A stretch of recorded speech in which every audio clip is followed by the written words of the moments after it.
Should housework be 50-50 in a marriage? Should wives set boundaries in their marriage by refusing to do certain things for their husband in the home in order to prevent themselves from doing unnecessary domestic labor? Today, we're going to watch a viral TikTok that made its rounds online. It's been very popular. Everyone's talking about it. Has everyone talking about marriage, domestic chores, equality in a relationship, etc. And this... I don't know who this TikToker is, but I saw the video originally on X, formerly known as Twitter. And apparently she's a working mom. And she shared this video about how she's listing out all the things that she doesn't do for her husband. And it went viral. Everyone's talking about it. So let's watch it and then we'll discuss. There's lots to unpack here, and it's going to kick us off into a conversation about this idea of being 50-50 in a marriage, especially when it comes to domestic labor. So let's take a look. A few weeks ago, I said I don't do my husband's laundry, and a lot of people are saying, whoa, whoa, whoa, those are small acts of kindness. Why wouldn't you want to do that for your partner? But here's the thing. Small acts of kindness that are mostly domestic labor just add up to work at the end of the day. So here's a list of things that I don't do for my husband. You all know I don't do his laundry. He can do that himself. I do my laundry, and we do the kids' laundry, but he does his own. I don't cook dinner. He cooks dinner every single night. I do breakfast and lunch for us and our kids. I don't pack him a lunch. If he's hungry, he'll figure out what he's going to eat for lunch the same way that I do. I don't make his doctor's appointments because guess what? He's not making mine. Would it be kind of me to do that? For sure. Is it my job? Absolutely not. I want him to be healthy, but he's a grown-ass man and he can book his own appointments, right? There's a lot of things that I don't do for my husband. I don't schedule his haircuts. I don't pack his clothes for vacation. Right? I don't do those things. I don't buy him new underwear when it's got holes in it. All of those are things that he's a grown man and he can do himself. Can I do small acts of kindness for him? Of course I can. And I do. I see a vinyl that I think he's going to like because he's creating a vinyl collection. I buy it. I'm at the store and I see something that I think he might enjoy eating. I buy it. I find a new non-alcoholic beer that he wants to try out. I buy it. Right? Those are small acts of kindness.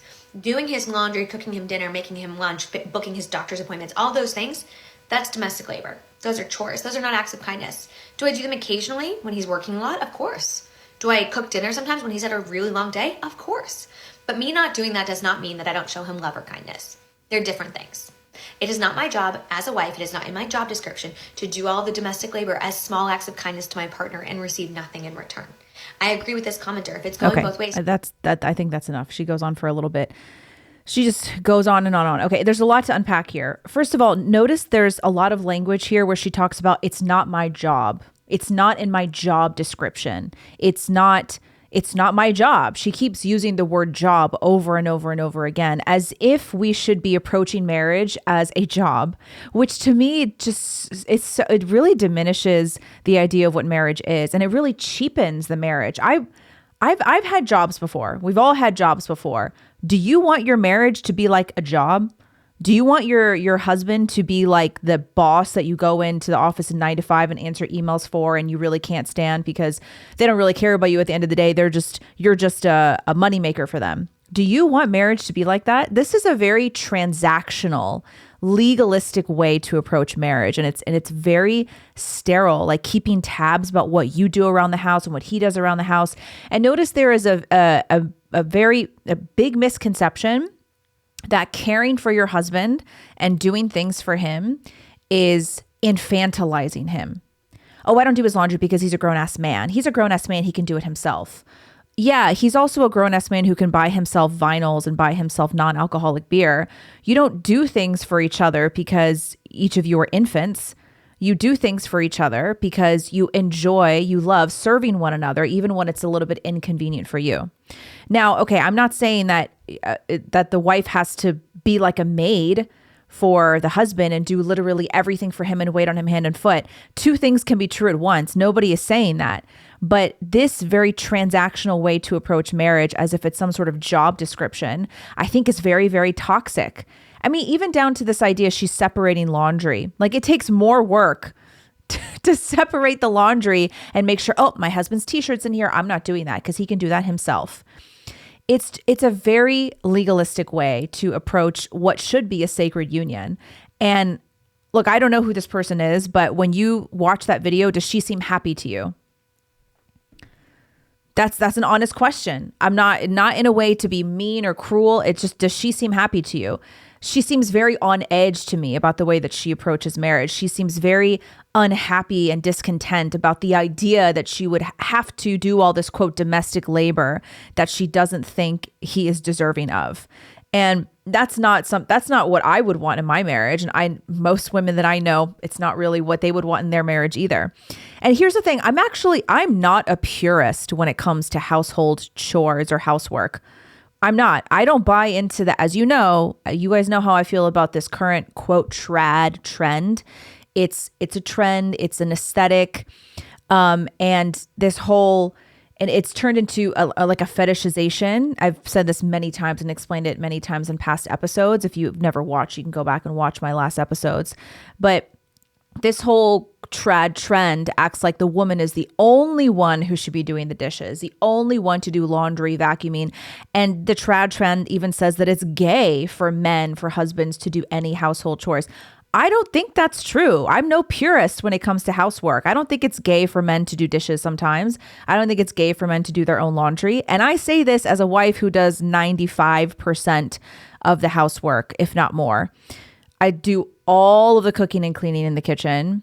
I do the vast majority of laundry. Sometimes my husband will have to do his own because, you know, he's a jiu-jitsu athlete, teaches jiu-jitsu every morning before work. So he has a lot more sweaty clothes. So if he comes home and he's got this bag of sweaty jiu-jitsu clothes, he'll do that load. But most of the time I do all the laundry. I do my own, I do our kids. So even as someone who does the majority of housework, I don't think that we should approach it from a purist point of view where it's like only women should be doing housework. No, I don't think that.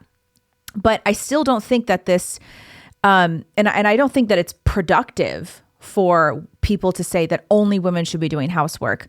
However, even saying that I'm not a purist when it comes to housework, this trend that she's doing, I can't get on board with it. Okay, but first, before I explain why this trend of wives getting online to brag about their husbands is toxic, I want to tell you about The Shift, my women's health group that is hosted online at Mighty Networks. You don't need any social media or Facebook account to join us. We are always doing some kind of health or nutrition challenge every single month. We're doing something different. In the month of June, we're doing our summer fitness challenge, and it's all body weight workouts. You don't need any equipment. If you want to add dumbbells, you can, but it's not necessary. You can do these workouts from home. You can do them at the gym. I'm going to be giving you guys 2 live workouts every week in the group. And then I'm also giving you 3 written workouts each week to do on your own whenever you have the time, if you want to add in some extra workouts. So the idea here is we're getting as fit as possible for summer without necessarily needing any equipment. We're going to be entering the raffle. Everyone who completes the challenge gets an entry into the raffle. There's a way to get bonus entries, and we've got a really great prize for the winner of the challenge. There's a ton of other stuff in my group. We have webinars, live streams, and interviews with experts about everything from birth control to healthy hormones to weight loss, nutrition. There are also weight loss programs in my group. It's just a really great group of like-minded women who are interested in improving their health, whether it's losing weight, balancing their hormones, or healing postpartum. So go to the show notes, click the link in the description, and join The Shift. Very, very affordable price. It's a really great supportive group of women, and we'd love to see you there. Okay, this trend of wives getting online and bragging about all the things they don't do for their husband, I cannot get on board with that. And they're doing this supposedly because of equality. There are all these claims of it's unfair. It's not equal if I have to do more domestic labor than he does. It's so unfair. And yes, this is a trend. This conversation is not even about that woman who made the TikTok, because I see videos all the time. Women who are getting online to brag about in a very smug, arrogant way. It's not like, hey, these are the things I do for my husband that I'm capable of doing and I'm happy to do them. It starts from a very negative, toxic point of view. It's like, these are all the things I don't do for my husband. Okay, I don't do his laundry. I don't cook. And they do this in a very arrogant way. And it's videos, it's memes. There are all these popular Instagram accounts now where it's just women making cartoons and memes of how deadbeat their husbands are and how they're not going to do their husband's laundry anymore. And entire TikTok pages dedicated to this topic. It is a trend. It has become a very popular type of content you encounter online, especially with the mommy influencers that have been getting really popular over the last several years, decade, however long it's been.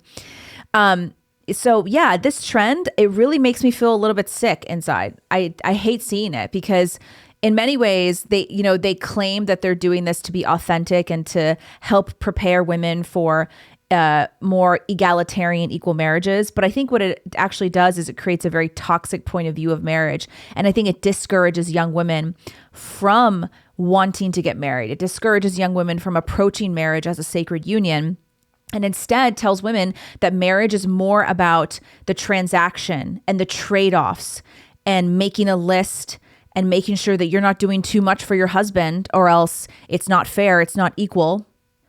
And this modern approach to marriage, like I said before, it makes it sound like a job description rather than what marriage is and was always meant to be, a sacrament, a sacred union. And I posted this reel on my Instagram, and some people were so offended in the comment section that I would refer to marriage as a sacred union. They're like, oh, you lost me when you said sacred union. That's fine. If I lose you when I say that, that's fine. But that's what marriage is.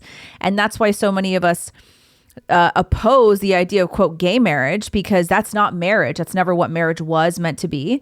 And when you start to redefine marriage and you put this very modern approach and, quote, progressive lens through which to see marriage, you'll see that it becomes like a job description, something very sterile. Like you're looking online at LinkedIn or Indeed, and you're seeing all the qualifications and the duties that come along with the job.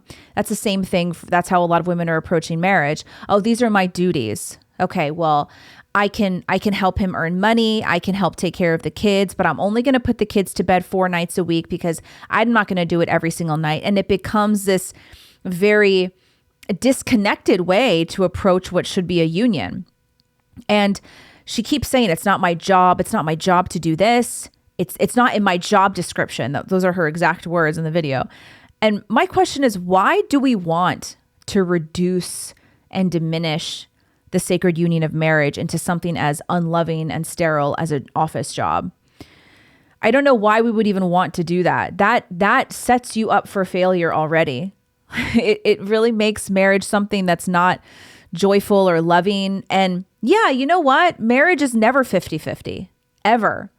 It should be 100-100, but there are many times where one person is giving more than the other. And then that balance will switch. The other person's giving more than one person is. It's never equal. It's never fair. Life is never equal. Life is never fair. And I think we have all learned by now, we should have learned by now, that men and women are not perfectly equal because we're not the same. Our bodies function very differently. We have very different roles, and each of us have a sort of different meaning when it comes to approaching life. I mean, just the mere fact that women bring children into the world. We go through pregnancy, we go through birth and postpartum. That in and of itself makes things naturally unequal. And there are plenty of things that men bring to the table that we will never be able to do. This idea of protecting and providing that men have always had, that they've always had that job forever, and they've gone to war and they've died and they've done all of these things that women were never really expected to do. And you don't see men complaining about it, being like, well, I'm not going to do X, Y, and Z for you because I do this for you. And that's not how marriage should be. I mean, no wonder so many people are unhappy in their marriage today, because it has become a very modern, they've put a modern spin on it. And like I said, marriage should be a sacrament. It should be viewed as something that is sacred and that is holy. And only then, when you view marriage that way, can you productively work through the fact that it will never be perfectly equal. I don't know what you guys think of Tony Robbins. I love him. I've loved him for years. I've always loved his content. I remember years ago, I think I was still in college, I remember hearing him talk about marriage as a place that you go to give, not a place that you go to get. He said, if both people approach their marriage as a place where they always go to give, that relationship, that marriage will never end, because you are both seeing it as a place where you can go to sacrifice and you can go to give. And yeah, that's kind of more of a secular way to talk about marriage, but I think it's very useful. And I think it's very close. It's very similar to the Christian view of marriage, which is that the husband is called to lay down his life for his wife the same way that Christ laid down his life for his church. His church was the bridegroom. And then in return, the wife submits to the husband. And I know a lot of people who are not Christian and the secular narrative is that's so toxic, that's so sexist and misogynist. What is so misogynist about demanding that a husband lay down his life for his wife? The way that Christ did for the church. You know how Christ laid down his life for the church? In the most torturous way, the most brutal death that history has ever seen physically. That's what Christ willingly put himself through because of his love for us, because of his love for the church. Tell me what is misogynistic about expecting husbands to do the same for their wives. But it's sexist, that it's still sexist for a woman to submit to her husband. You know, so when we approach marriage in the correct Christian way, you know, obviously I'm speaking from an Orthodox Christian perspective, but that's when you realize that marriage is equally sacrificial. And yeah, you know what? Women will naturally end up doing more domestic work around the house. That's kind of naturally how it goes. Get over it. The genders are different. Women will naturally nest more. They're naturally going to do dishes and wash the clothes and prepare the kids' lunches, get the kids to sleep. They are more naturally, we're more nurturing. That's part of our DNA. It's part of how we're physiologically designed. Yeah, and you know what? That's maybe not fair. Okay. Again, life's not fair, but men naturally end up doing more things than we do in other arenas. Like, are you going to say that, oh, all the yard work around the house, men do all that. They do any of the hard labor or fixing things around the house, the heavy lifting, mowing the lawn, all of that stuff. Are you saying that you want to split up all of that too because it's unequal and it's unfair for him to do it by himself? And when it comes to protecting the family, that's the man's job. That's the man's job to make sure you're stocked up with whatever defense mechanisms you need. And God forbid you end up in some kind of dangerous position. It's the husband's job to step up and protect you and your children. Is that fair? Is it fair that women and children were the first off of the Titanic? I like using that example because it's true. All these women who want equality and they want an egalitarian relationship, you would have been the very first ones off the Titanic. You would have jumped in that rescue boat so fast. You would have been glad to get in that boat with your kids. And now you want equality around the house. And you notice that with a lot of these feminists who demand equality in an egalitarian relationship, they only want equality in the spaces where they want it. They only want it in the home when it comes to domestic labor they have to do. They only want equality when it comes to executive positions in companies and corporations. They don't care about equality when it comes to dangerous jobs like, and then even jobs like sanitation or working on an oil rig.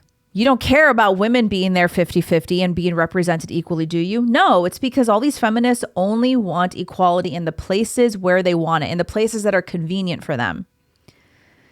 And look, again, I know it's unfair. You're probably going to end up doing more things around the house than your husband does.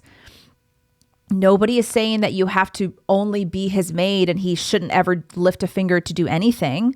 No, of course not. Nobody is saying that. And there's nobody who actually believes that a husband should never, ever, ever help out at home. I mean, you know, you'll see some of that sort of like silly trad stuff online that says men shouldn't, but no one seriously thinks that. But, you know, I will say this though, because I always try to see the other side, and I can understand that it's really frustrating and upsetting for women who feel like it's unfair that they have to work outside of the home and raise kids and still take care of what's going on inside the home. It feels very unnatural to them. It puts them in survival mode. It makes them very stressed out because they still have to take on more work at home domestically than their husbands do, even though they're both working outside the home. And so the women say this is the reason that they come up with all of these lists and these so-called boundaries of what their husband is going to do at home and what they're not going to do at home. But the answer is not to take it out on your husband and to get online and complain about all the things your husband doesn't do. That's toxic behavior. See, we're not identifying the problem here. And the problem here, which I've discussed many times before, is that industrialization and modernization has so rapidly transformed our culture that it's resulted in an unnatural structure of marriage and family and raising children. I talked about this particularly in the episode I did on daycare, where we dived into the question, is daycare abusive to young children? And we talked about how, yeah, there's one thing to focus on, which is that so many of these moms are leaving their young kids to be raised by strangers in daycare. But the problem is even bigger than that. The problem is, like I said, industrialization, modernization has totally changed the family structure and the home, so that women are now, in many cases, expected and forced to work outside of the home, just like the man does. And that leaves this big hole, this big gap for the children to be raised by somebody else. And then at the same time, when the husband and wife get home, women naturally are going to be taking care of the home more than the men are, because that's how we're designed. My mom always jokes that as men get older, they lose their testosterone a little bit. That's when they become more domestic. My dad was never someone who did things around the house. And now that he's like 70 years old, he's cooking more and doing dishes and doing some gardening. And my mom would always joke with her friends that, like, as men get older and lose a little bit of testosterone, that's when they become a little bit more domestic. And my dad's Italian. My whole family, my dad's side is Italian. They always joke that when Italian men get older and they lose a lot of their testosterone, they get really into gardening and cooking and like cleaning up around the house. But it's just natural that when we're younger, 20s, 30s, 40s, men, they are not drawn to housework as much as women are. Now, is that fair? Not really. But I think that these wives are taking it out on the wrong person.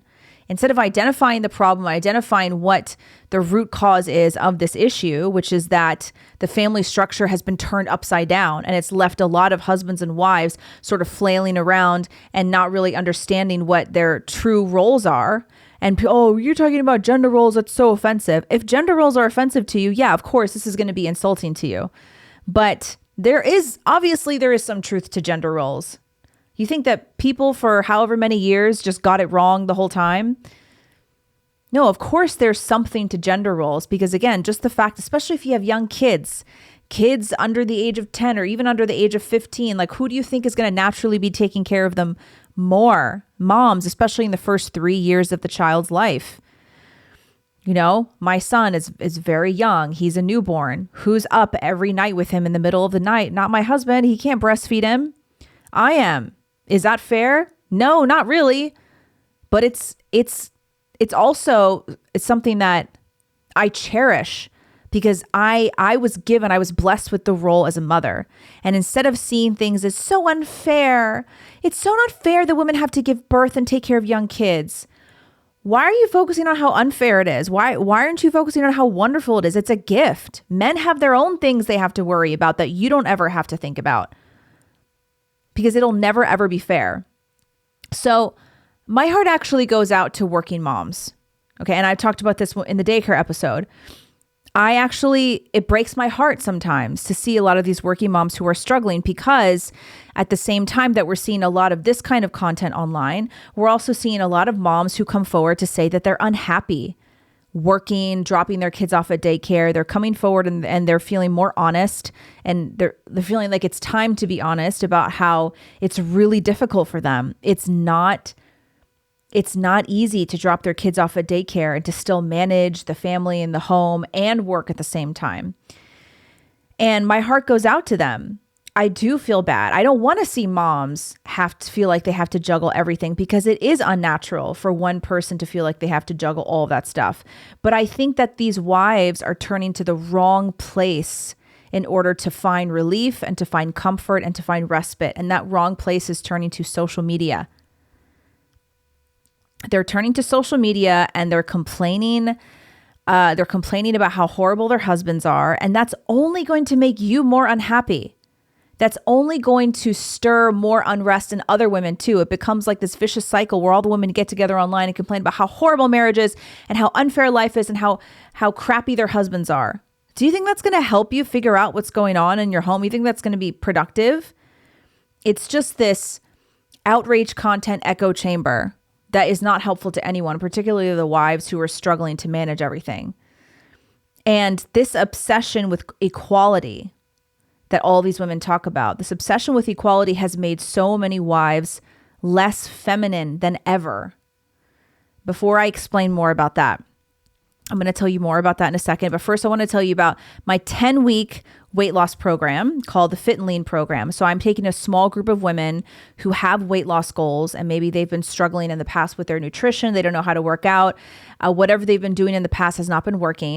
And I'm going to help you guys lose 10 pounds in 10 weeks. You're going to get a recipe book, a workout plan, weekly coaching calls with me. You'll get personal macro guidance. I'll help you figure out all the ins and outs of what to eat, how to work out, how many daily steps you should be averaging, stress management practices, lifestyle habits, all that stuff. And we're going to set you up to not only lose the weight in the 10 weeks, but to keep it off sustainably for the rest of the year. So if you're interested in this, we do have a couple of spots left. We've got some great before and after photos you can see here. Women have had really good success in this program. We say lose 10 pounds in 10 weeks, but I'll tell you that most of the women, they lose more than that, especially the ones who really commit and they're in it and they'll do anything that it takes to make the changes. And this is not the kind of program where you have to totally give up carbs and you have to give up dessert forever. No, we make this sustainable. I believe in losing weight gradually, but definitively, so that the slower you lose the weight, the more likely it is to stay off. So if you want to join us, go to the show notes, click the link in the description, and join our Fit and Lean program. We do have a couple of spots left, and I would love for you guys to be my next success story. Even if you're a busy mom, I work with a lot of moms with multiple kids who have had very great weight loss goals. So join us. Okay, this obsession with equality has made so many wives less feminine. So it has like erased their soft, nurturing essence. And, you know, the sort of simplistic, reductionist way to describe the feminine versus the masculine is that the masculine is giving and the feminine is receiving. It's reductionist, but it does kind of get to the heart of the matter very, very easily. And that receiving energy, which is very close to the soft, nurturing energy of femininity, that is lost on these women who are obsessed with equality. And I want you to think about all these videos of these women who get online and complain about how unequal and unfair it is. Do they seem feminine and soft to you? A lot of them seem angry. This is not to be mean or to like put them down. They just seem upset and angry, and they seem hard and crass. And it's because the more obsessed you are with this equality and whether it's fair or not, that feminine, soft, nurturing energy is gonna want to go away. It's gonna be diminished, that light inside of you, because a big part of femininity is being nurturing. And when you're nurturing somebody, whether it's a child or your husband, yes, your husband deserves to be nurtured too. When you're nurturing somebody, it comes from a place of, how can I serve you? It makes me happy to know that I can take care of you. And you can't do that if you're constantly keeping tabs and keeping score of who does what. And you make sure you're not going to do too much for that person because you don't want to overstep your boundaries. And so a lot of this obsession with equality has made women less feminine. And in turn, I think it's made women less attractive. Men, even if they can't articulate it to themselves, they don't want women who are very masculine and hard and crass. They want a woman who is going to care for them and nurture them. And a lot of you are probably like, oh, my husband's a grown-ass man. Why does he need to be nurtured? Why not? Everybody needs to be nurtured. Why is it so upsetting that the idea that your husband would be taken care of? It's so bizarre when I see these modern feminists get rabid. They get so upset at the idea that their husband would be taken care of, that you might pack lunch for your husband. Now, nobody is saying that you have to completely deplete yourself and run yourself dry and only do things for other people and never do anything for yourself. This is the extreme that a lot of women will go to, and they're like, oh, well, you want me to do all the laundry and cooking and cleaning for my husband and spend no time on myself and never think about my needs. Yeah, nobody's saying that. I actually want to show you this TikTok of a woman. Her name is Margarita Nazarenko, I think is her last name. And she talks a lot about femininity, the relationship between men and women. And she has this really good TikTok where she explains what the feminine energy is. So let's take a look. If you think that your job as a wife or as a woman or as a girlfriend or as a mum is to do everything for everybody and that will make you irreplaceable, it's not. That's not the thing that makes you irreplaceable in people's life. Sadly and ironically, if you do a lot for everybody else and you completely deplete yourself and you run yourself dry, at the end, nobody wants this shell of a human being. That is the sadness about the feminine energy, that people only want to drink from the well where the water is crystal clear and beautiful. So your job as the woman in your family is to provide that crystal clear, cool water. And how do you do that? It's not by running the well dry, but it's making sure that the well is looked after, that the water is crystal clear, and that everybody can come and take that feminine energy from you in your family, and then they are going to value you, your husband, your kids. Nobody wants a dried up, cracked up, angry, rat-faced well. Everybody wants it cool, crispy, and happy. So that is your role. Your role is to make yourself happy. Nobody else can make you happy. You have to make yourself happy, and then everybody else will value you. I told you, and it's true. There's a lot about that I like. And notice she uses this metaphor of the feminine energy being that well where the people that you love come to drink from. They rely on you for that crystal, cool, clear water that's refreshing to them, that fills them up. So that in and of itself, we are in service to others. We're in service to our husband, to our kids, to our family, to our loved ones. That the whole idea of the feminine energy, we're the nurturing ones, that people come to us for that crystal, cool, clear water. And of course, in order to serve people with that crystal, cool, clear water, you have to make sure that the well is looked after. You have to make sure that you are in a good place physically, mentally, emotionally, spiritually. And I think that's very, very true. And it still gets to the heart of what the femininity, what the feminine energy is to serve and to nurture others. And you can't do that from a place if you're dried up and miserable. And in a lot of her other videos, Margarita talks about being that angry rat in the corner. Notice in the video, she said rat-faced. She also uses this image a lot to describe angry, bitter women who have lost their essence of femininity, and they're just that angry rat in the corner that's nagging all the time and keeping tabs and keeping lists of who does what and what's equal and what's right and what's not. And a lot of these women who get online to complain about all the things their husband doesn't do, and I don't do this, this, and this for my husband, that's the perfect example of the angry rat in the corner that Margarita's talking about. And she always talks in her other videos about how nobody wants to sleep with the angry rat in the corner. No husband wants to have physical intimacy with that angry rat in the corner that's constantly nagging you and telling you all the things that you're doing wrong. And I make all these sacrifices for you. This is what I do for you. That's an angry rat. Nobody's attracted to that. And that's when you lose the feminine energy. And that's because one of the reasons could be because you just keep depleting yourself, running yourself dry, and you're just not doing anything for yourself. So nobody is saying that you have to ignore your own needs, ignore your own health. In fact, that's the opposite of what you should do. And so what I would add to what she said in this video, and sort of the missing piece for me to add some color to it, is that in order to keep your well full, cool, crystal clear, refreshing, it's not about self-care and doing things for yourself. It's not about setting these sterile, legalistic boundaries with your husband to make sure you don't do too much housework. It really comes down to being spiritually and emotionally healthy. And that is the place where our crystal cool, clear water comes from. And that's a missing piece that a lot of women just don't have, and it's never introduced to them, especially from a young age, because our society is so focused on accomplishments and getting things done and the success, and that's sort of a very masculine thing that's been placed on women too. And I think that a missing piece is that you're not going to have that crystal cool, clear water if you're constantly being confrontational, angry at your husband, getting online complaining.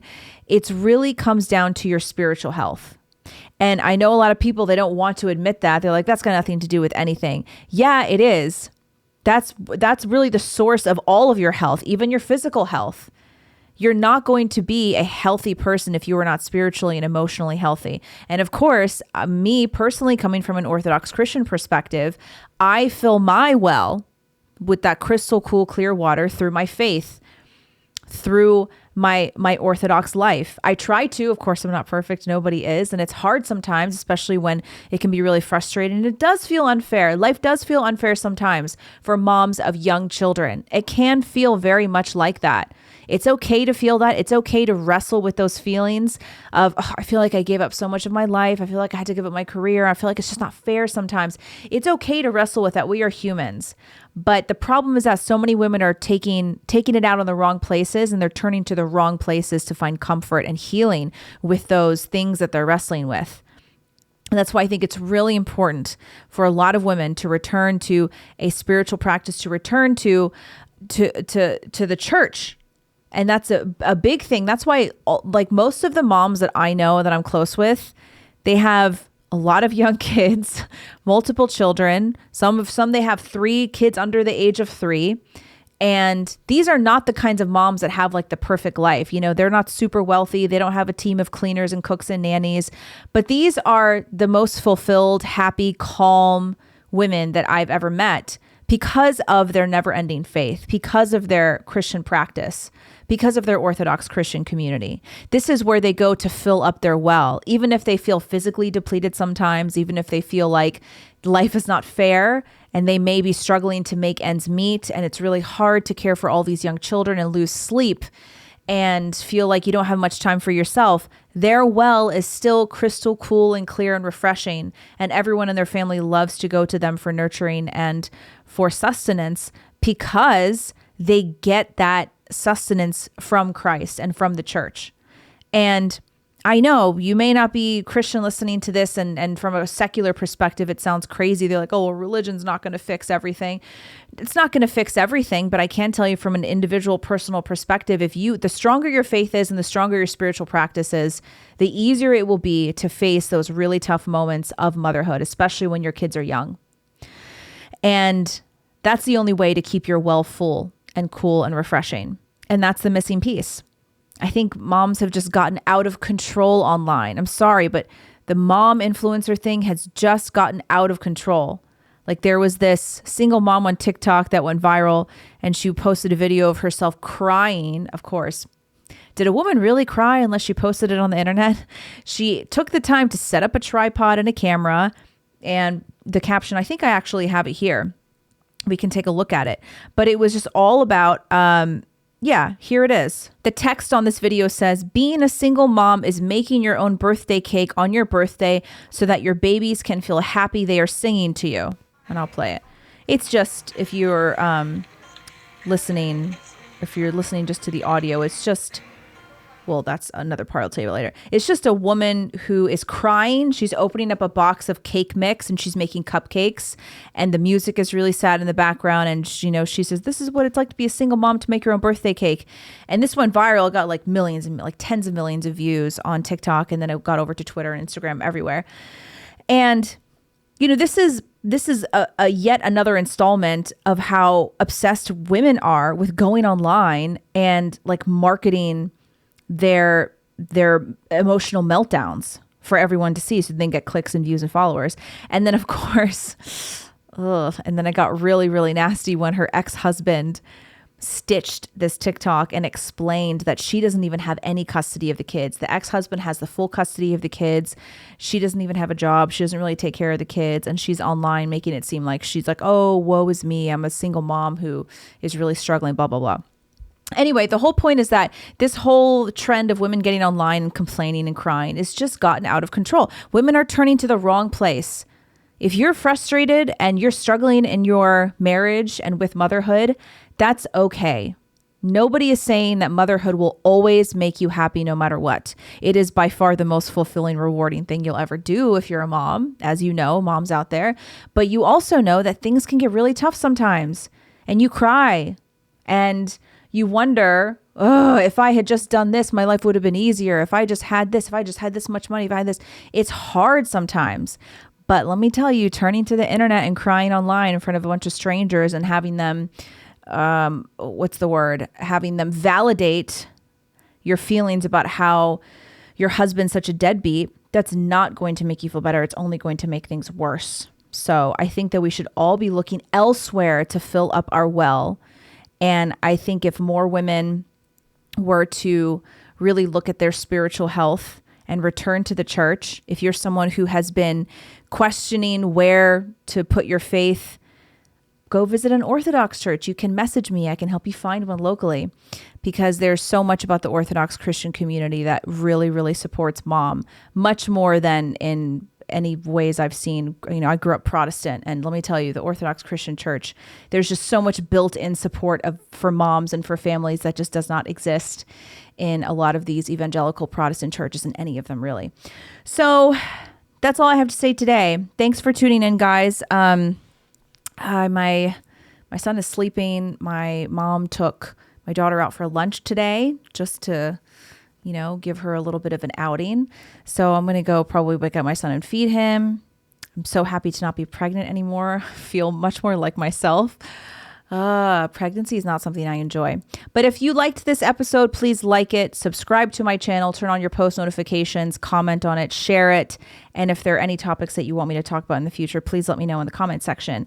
And we've got some great stuff coming up for you soon. So also join my women's group, The Shift, link in the description. And I'll see you guys next time. Bye-bye.